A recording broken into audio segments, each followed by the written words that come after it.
What's up, everybody? This is Hannah, and as the global economy is just tumbling down day by day, and we'll talk about some of those things here momentarily, but I wanted to focus on what those impacts are going to be like in sports cards. I mean, we're already seeing some of these trends. I'll share with you some of the trends I'm seeing and 3 things I'm doing to prepare for this bear market. Let's get started.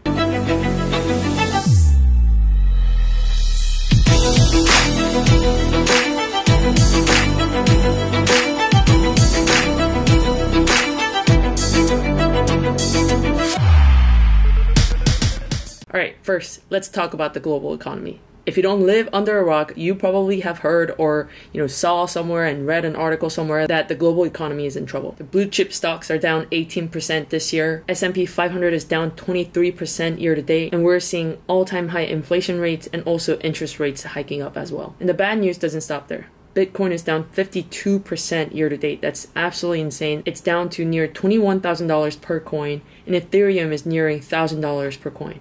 This is absolutely insane. The market crash is definitely real, and whether it bounces back tomorrow or in 3 months or in 3 years, we don't know that yet. So in this tumultuous times, we could choose 2 things. 1, we can choose to ignore the market trends and continue to go after the collectible items that we really love and we're passionate about. Or 2, you can choose to understand the macroeconomics at play and pivot your strategy so you bear the least amount of risk and enjoy the hobby you love. Well, guys, before I forget, make sure to subscribe to my channel if you haven't already done so. 70% of you are not subscribed, so thank you for doing that, and let's get back to the video. So, I'm going to share with you 3 things I'm doing right now in order to preserve my collection and also not get hit by a truck necessarily in this downward turn. So the first thing I'm doing is really thinking about each card in my collection and really questioning each card and asking, is this a card that I actually enjoy?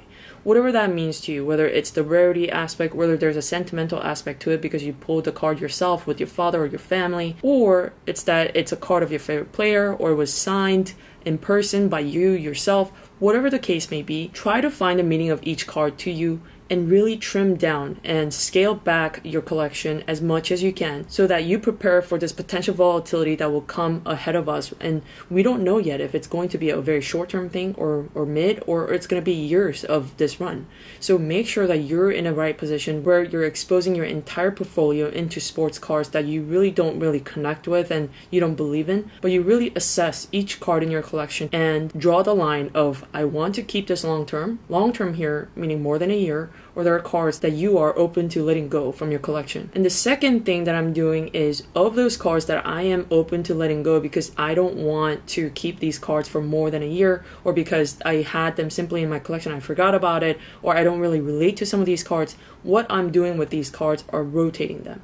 What I mean by rotating is either completely liquidating them so that I can go after those cards, those significant cards for me that are currently coming out for auction at a discount, or trading, for example, 3 of base card of the same player and the same exact card that I had into 1 significant card of that player or that driver that I really resonate with. So there's different ways that you can rotate your cards into, whether it's going from 3 cards to 1 card or liquidating 10 cards to get 1 card, whatever the case may be. There is an opportunity to take advantage of this softer market, as in a bull's market, for example, where, in a bull's market, you could be doubling your collection value or tripling your collection value. And similarly, in a bear's market, there is a way to minimize your risk and hedge your losses by, cutting what could have been a 50% cut in your valuation of your portfolio to maybe 30%, 20%, whatever it may be. So what I am trying to do is essentially really being cutthroat about each of the cards in my collection and thinking, do I really value this card? Do I really see myself holding this long term? Or do these cards fall into categories where I can liquidate them and get into a more significant card that means more to me? And the last thing that I'm doing, and this is maybe something that everybody can take home with, is just take a deep breath and be patient. I think a lot of us living in this society where everything is at the tip of your fingers, and we're so used to this culture of seeing immediate results and immediate impact of your efforts, and really not appreciating the time that it takes to perfect the process or perfect your way of investment strategies or your ways of collecting, whatever it may be. For example, I have huge respect for folks whose